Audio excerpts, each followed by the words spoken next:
Hello সবাইকে। শুরু করে দিয়েছি রান্নাবান্না। একদিকে চিকেন হচ্ছে, আর একদিকে এটাও একটা চিকেনের রেসিপি যেটা আমি রাত্রিবেলা ডিনার করব, সেটা করে রেখে দিচ্ছি। এখানে দেখো কিছু ভেজিটেবলস, যার মধ্যে নুন দিয়ে সেদ্ধ দিয়ে দিলাম, মানে ভাপিয়ে নেব, এটাকে ব্লাঞ্চ করাও বলে। চিকেনের দুটো পিস রেখে দিয়েছি, ওদিকে সবজিগুলো একটু ভাপিয়ে নেব, আর এদিকে পেঁপে, গাজর, বিনস দিয়ে, আলু দিয়ে যেটা নর্মাল চিকেন হয় সেটা বানাচ্ছি। তো এটা তো দুপুরবেলা খাবোই, কিন্তু রাত্রিবেলা আমার ওই রকম একটু সটে করা যে ভেজিটেবল দিয়ে চিকেন হয় সেটা খুব ভালো লাগে। এখানে ক্যাপসিকাম, পেঁয়াজ, আদা, রসুন কুচিয়ে রেখেছি। এদিকে দেখতে দেখতে ব্লাঞ্চ করা হয়ে গেছে, মানে ভাপিয়ে নেওয়া হয়ে গেছে। তো দেখো, এগুলো কিন্তু আধা কাঁচা আধা সিদ্ধ। এবার কড়াইয়ের মধ্যে অল্প সর্ষের তেল দেব।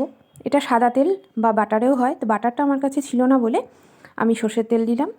অল্প একদম দিয়ে তার মধ্যে রসুন আর আদাটাকে ভালো করে একটু ভাজা ভাজা করব। কাঁচা গন্ধটা চলে গেলে দিয়ে দিলাম পেঁয়াজ আর ক্যাপসিকাম ঝিরি করে কুচিয়ে রেখেছিলাম সেটা। আবারও একটু নাড়াচাড়া করে দিয়ে দেবো অল্প নুন, যেহেতু সেদ্ধ করার সময় আমি নুন দিয়েছি তো বুঝে নুনটা দেবে।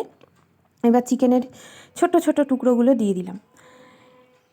এবারে ওর মধ্যে ভাপিয়ে রাখা বিনস আর গাজরটা দিলাম। এখন রেড কালারের গাজর বাজারে আসা শুরু হয়ে গেছে। এই গাজরের কিন্তু টেস্টই আলাদা, সারা বছর আমরা যে অরেঞ্জ গাজর খাই তার মতো না।